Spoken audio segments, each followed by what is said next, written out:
Recife, março de 1926. 2 horas da manhã. O silêncio nos corredores de mármore do Palácio do Campo das Princesas é interrompido apenas pelo som rítmico das botas de um sentinela e pelo estalar de uma caneta de ouro sobre o papel oficial. O ar está pesado, saturado com o cheiro de tabaco caro e o suor frio de homens que não dormem há dias. Sobre a mesa de carvalho maciço, um documento repousa com a tinta ainda fresca, brilhando sob a luz das lamparinas. É um decreto que carrega um peso capaz de esmagar o destino de um estado inteiro. Assine. Essa foi a ordem curta que selou o início de uma caçada sem precedentes. O valor grafado no papel não era apenas um número, era uma declaração de guerra absoluta. 200 contos de réis pela cabeça de Virgulino Ferreira da Silva, o Lampião. Para você ter uma ideia da magnitude desse valor, naquela época, com essa quantia, era possível comprar fazendas inteiras, gado a perder de vista ou até garantir o silêncio de uma província por décadas. O governador acreditava que, ao assinar aquele papel, ele estava comprando a paz. O que ele não sabia é que estava, na verdade, assinando um convite para o maior pesadelo de sua carreira política. Enquanto a elite do Recife brindava a futura captura do rei do cangaço, um vulto atravessava a praça vigiada com a calma de quem conhece cada sombra da capital. Esta não é apenas uma história de perseguição no meio da caatinga. Esta é a crônica do dia em que Lampião decidiu que o preço colocado sobre sua vida era, na verdade, a medida exata da sua grandeza. Ele não fugiu do valor. Ele foi pessoalmente buscar o troco e deixou uma marca que nenhum exército, por mais armado que estivesse, conseguiu apagar. Ele transformou a maior humilhação do Estado em um documento histórico que ficaria pregado na memória do povo brasileiro para sempre. Para entender como chegamos a esse ponto de ruptura, você precisa entender o que o sertão representava em 1926. Naquela época, a justiça era um conceito elástico, uma linha tênue que terminava exatamente onde a vegetação fechada da caatinga começava. O poder dos grandes coronéis e a farda das volantes eram as únicas leis escritas, mas o respeito de verdade, aquele que faz um homem baixar a guarda ou um soldado tremer ao ouvir um estalo de galho, só se conquistava de duas formas, no bico do fuzil ou na firmeza da palavra dada. Lampião não era apenas um fora da lei comum. Ele operava sob um código de audácia que desafiava a lógica militar. Para o governo, ele era um tumor a ser extirpado. Para os seus, ele era uma potência estrangeira caminhando em solo inimigo. Quando o decreto de 200 contos de réis foi publicado nos jornais, a intenção era clara: transformar cada sertanejo em um traidor em potencial e cada soldado em um caçador de recompensas obcecado.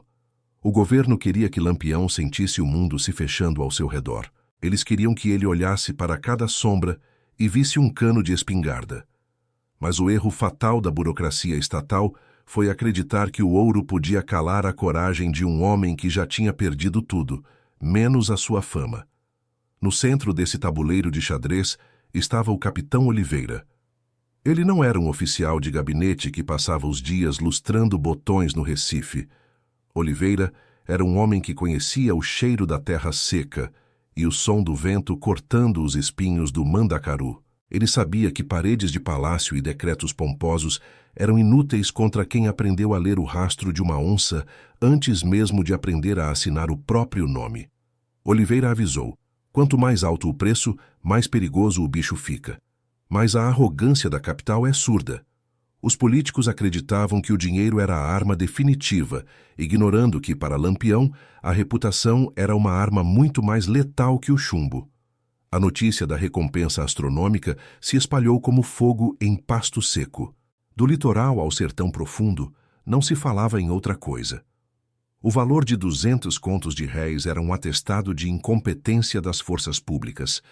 Era o Estado admitindo que não conseguia vencer o capitão Virgulino no campo de batalha e que precisava comprar a vitória. Lampião recebeu o jornal com a notícia em um de seus esconderijos mais remotos. Dizem os relatos que ele não se enfureceu. Ele não quebrou nada, nem gritou. Ele apenas leu, dobrou o papel com uma precisão cirúrgica e guardou-o no bolso do seu surrão de couro. Naquele momento, ele tomou uma decisão que desafiava qualquer instinto de sobrevivência. Em vez de se enterrar nas brenhas mais profundas para esperar a poeira baixar, ele iniciou uma marcha silenciosa em direção ao centro do comando inimigo. O plano de Lampião era de uma frieza que beirava a loucura. Ele sabia que a guarda do palácio estaria olhando para o horizonte, esperando um ataque de centenas de cangaceiros, uma invasão barulhenta e sangrenta. Por isso, ele fez exatamente o oposto. Ele se moveu como uma sombra única e isolada. Ele cruzou divisas estaduais, evitou as rotas óbvias de fuga e usou o disfarce da noite como sua única armadura. A tensão crescia a cada quilômetro que ele avançava contra a lógica militar. O capitão Oliveira, em seus relatórios, tentava prever os movimentos de Virgulino, mas como você caça alguém que não está fugindo, mas sim vindo em sua direção? O grande mistério que as versões oficiais do governo pernambucano tentaram abafar durante décadas é como um homem com a fotografia espalhada em cada delegacia, com traços tão marcantes quanto os de Lampião, conseguiu caminhar pelo coração do Recife sem ser notado. Havia boatos de que ele usava informantes infiltrados na própria cozinha do palácio, enquanto outros, mais supersticiosos, juravam que ele possuía um feitiço de invisibilidade dado por um místico do Cariri. A verdade, no entanto, era muito mais mundana e assustadora. A segurança do governador era uma ilusão alimentada pelo ego. Os guardas estavam ocupados demais, vigiando as grandes portas, enquanto a audácia de Lampião entrava pelas frestas que a arrogância deixava abertas. Imagine a cena. O Recife de 1926, com seus bondes, seus homens de terno de linho e o burburinho de uma capital que se pretendia moderna. No meio dessa multidão, um homem de chapéu de couro e olhar de águia observa o movimento. Ele vê os cartazes com sua própria face, colados nos postes. Ele ouve as pessoas comentando sobre a fortuna que ele vale. Lampião não estava ali para saquear uma vila ou incendiar um armazém. Ele estava ali para provar que a autoridade do Estado terminava exatamente onde a sua vontade começava. Ele operava sob um silêncio absoluto, uma estratégia que deixava qualquer sistema de inteligência no escuro. Enquanto isso, no gabinete, o capitão Oliveira sentia que algo estava errado. O silêncio vindo do sertão era ensurdecedor. Não havia relatos de saques, não havia rastros de fogueiras, não havia notícias de vilas invadidas. Era como se Lampião tivesse evaporado da face da terra. Oliveira sabia que o rei do cangaço nunca sumia sem um propósito. Ele tentou alertar o comando. Ele está planejando algo grande. Esse silêncio não é medo, é foco. Mas, para os burocratas, o desaparecimento de Lampião era sinal de que a recompensa estava funcionando, que ele estava acuado e morrendo de fome em alguma caverna. Mas Lampião não estava com fome. Ele estava com sede de justiça, mas da sua própria justiça. Ele carregava consigo um objeto que se tornaria o símbolo máximo dessa audácia. Um pedaço de papel rústico, escrito com uma caligrafia firme, que ele chamava de O Recibo. Esse papel não era um pedido de trégua, não era uma súplica por perdão. Era uma nota fiscal de domínio público. Era a prova documental de que o governo não era o dono da terra. Ele era apenas um inquilino assustado, e o verdadeiro senhor do sertão tinha acabado de chegar para cobrar o aluguel da sua própria fama. O cerco estava se fechando, mas não da forma que o governo imaginava. Não era o exército que cercava o bandido. Era o bandido que já estava dentro das muralhas, respirando o mesmo ar úmido do mar que o governador. A pergunta que pairava no ar e que os cães de guarda mais ferozes da capital não conseguiram responder era: por que ninguém o viu? O que Lampião deixou cair propositalmente no corredor de mármore para ser encontrado mais tarde? Como ele conseguiu chegar tão perto do coração do poder sem disparar um único tiro? A resposta estava na fragilidade de um sistema que acredita que o dinheiro compra tudo, inclusive a lealdade e a vigilância. Lampião sabia que, para um soldado ganhando uma miséria por mês, a visão de um homem que parece um fantasma é mais paralisante do que qualquer ordem de um superior. Ele não precisava de feitiços. Ele precisava apenas entender a alma humana, e ele entendia como ninguém. Ele sabia que o medo é a arma que trava o gatilho. Naquela madrugada específica, o palácio parecia uma fortaleza inexpugnável. Sentinelas a cada 10 metros, baionetas caladas, o brilho das armas refletindo a luz da lua. O governador dormia o sono dos justos, sentindo-se protegido por muros de pedra e pela promessa de 200 contos de réis. Ele acreditava que, ao amanhecer, o mundo estaria mais seguro. Ele não imaginava que, a poucos metros de seu quarto, o destino estava sendo assinado de novo, mas desta vez por uma mão calejada pelo sol do sertão. A tensão no ar era palpável, como se a própria cidade estivesse prendendo o fôlego.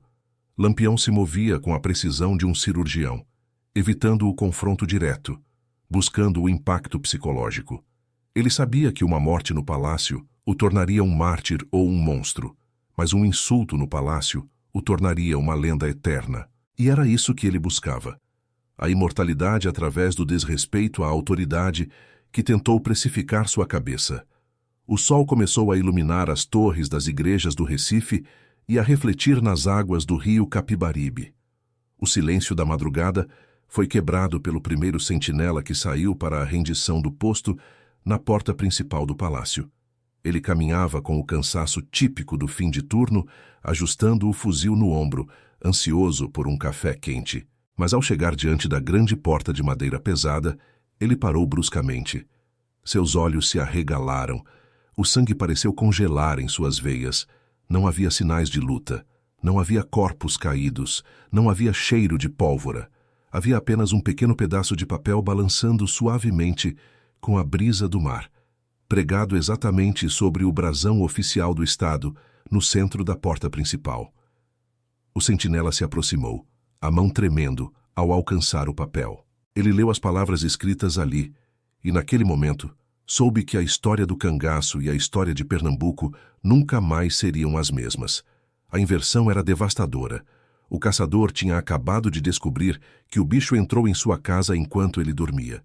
O que estava escrito naquele recibo? E como Lampião conseguiu sair de lá tão silenciosamente quanto entrou, deixando para trás um rastro de humilhação que nem os 200 contos de réis poderiam limpar? A resposta a essas perguntas abalaria os alicerces do governo e transformaria a maior recompensa do Brasil em uma piada contada em cada feira e mercado do Nordeste. O verdadeiro jogo estava apenas começando.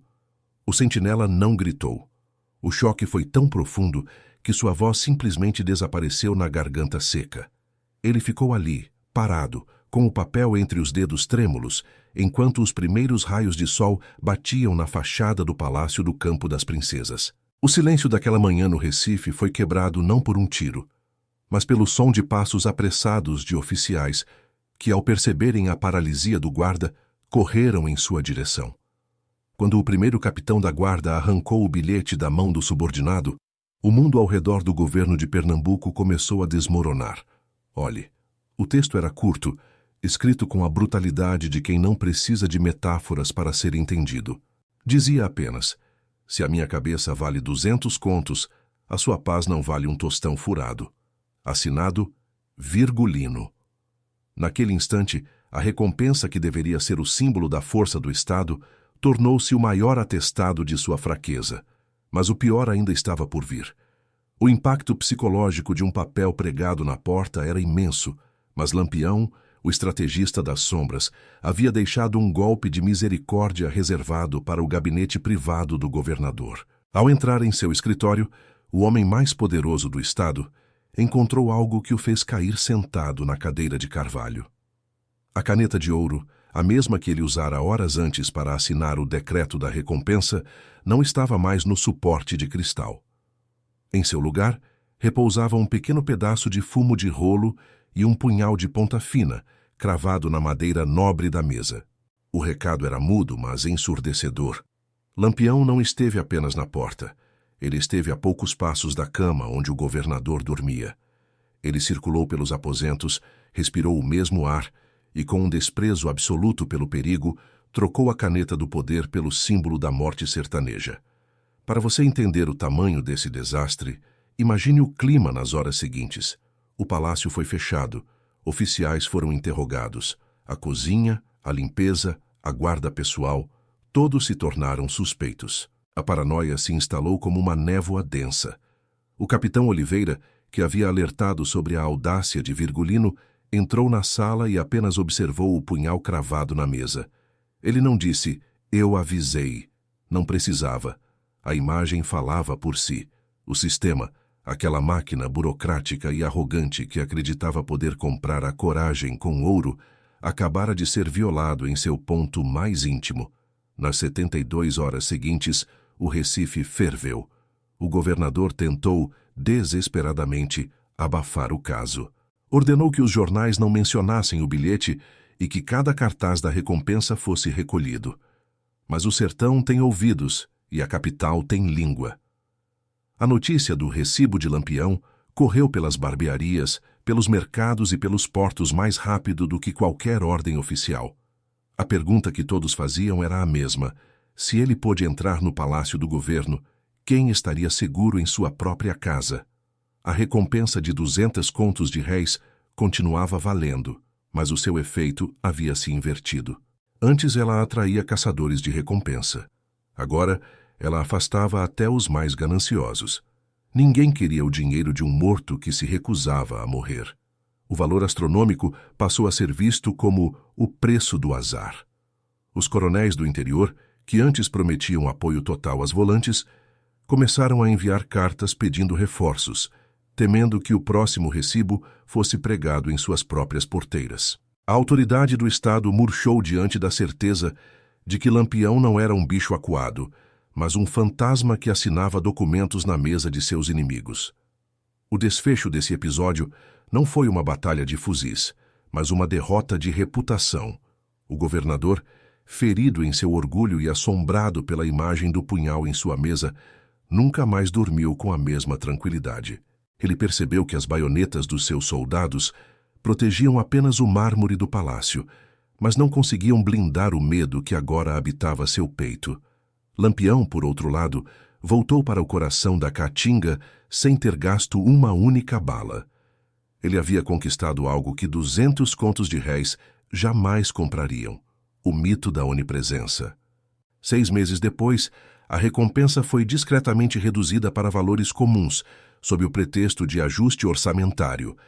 Mas a verdade é que o governo queria apenas que o povo esquecesse o dia em que o rei do cangaço foi buscar o troco.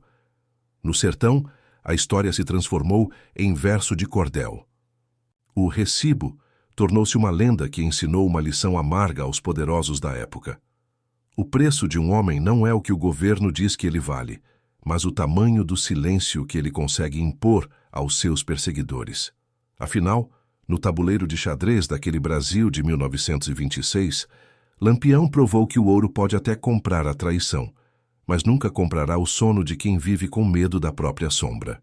O punhal na mesa e o bilhete na porta ficaram gravados na história como a prova de que a maior arma de um homem não é o que ele carrega no coldre, mas a sua capacidade de entrar e sair de onde quiser, deixando apenas um papel e um rastro de dúvida. Diante disso, eu te pergunto: se você estivesse naquele palácio e encontrasse aquele bilhete, você continuaria a caçada ou entregaria sua farda? No sertão, a coragem e a ganância sempre caminharam juntas, mas só uma delas sobrevive ao escuro da noite. Deixe sua opinião nos comentários. Você acha que Lampião foi apenas um criminoso audaz ou um mestre da guerra psicológica que o exército nunca conseguiu entender? Se você quer conhecer mais histórias onde o poder e o mistério se cruzam nos bastidores do Brasil, tem outro relato fascinante te esperando aqui no canal. Não esqueça de se inscrever e ativar as notificações para não perder nenhuma de nossas investigações históricas. Até a próxima sombra.